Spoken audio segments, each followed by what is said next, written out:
না আব্বা, আপনি তো আমার বাপ। আপনার রাস্তা থেকে আমি কি ফালা যেতে পারি? হাই আল্লাহ,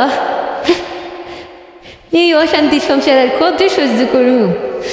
প্রতিদিন মদ খাই আই ঘরে অশান্তি করে। এই স্বামী দরজা খুলবে, আমি আইছি রে।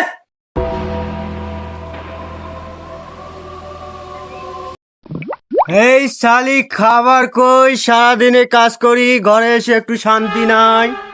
আপনি আবার মদ খাইছেন? হ, খাইছি তো সমস্যা কইবে। আব্বা আসসালামু আলাইকুম। এই যে আবার হুজুর আইছে রে, সারাদিন নামাজ কালাম পড়লে হইব, আমাদের কি পেট চলার লাগবো না? আব্বা, পেট তো আল্লাহ চালায় আর মন মানুষকে শেষ করে দেয়। চুপ, আমার উপদেশ দিতে আসবি না। তোর বাবার আর কেমনে বুঝলাম?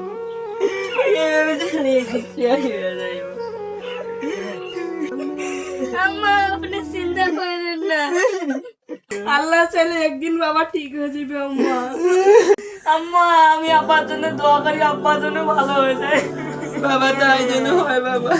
বাবা, তুই তো ছোট মানুষ, তোর মুখে এত বড় কথা। আম্মা কান্দো না তো, মানুষকে বদলাইতে পারি শুধু আল্লাহ। আমরা শুধু চেষ্টা করবো আম্মা। দেখছস আজকেও মদ খেয়ে পড়ে আসছে। আরে আর পোলা তো হুজুর মানুষ। আব্বা, আব্বা, আব্বা, আপনি আজকে মদ খাইছেন? তুই কেন আইছস আমারে লজ্জা দিতে? না আব্বা, আপনি তো আমার বাপ। আপনার রাস্তা থেকে আমি কি ফালা যেতে পারি?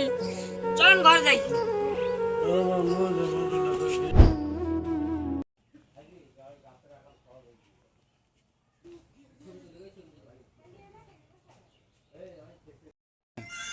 হে আল্লাহ, আমার আব্বাকে হেদায়েত করে।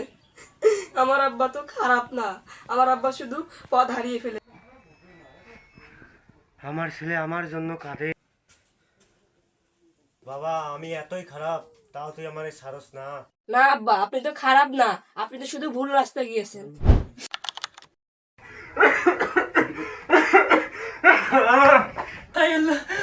কি হলো আপনার? ওগো, ওগো, কথা বলেন, কি হলো আপনার? বাজান এদিকে আয়, তোর বাপের যেন কি হয়েছে?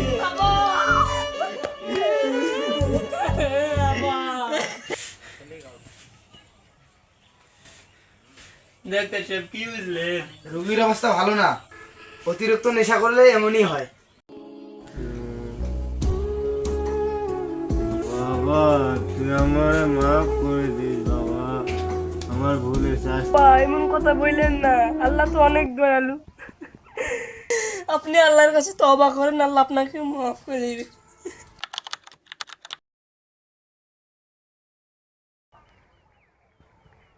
মার এত কজন মদ খাবার এলে এলা বেলা হুজুর সাজছে রে। আমি ভুল করছিলাম, আমার ছেলে আমারে বাঁচাইছে। ও শুধু আমার ছেলে না, আমার শিক্ষক। না আব্বা, আমি তো কিছু না, সব আল্লাহর রহমত।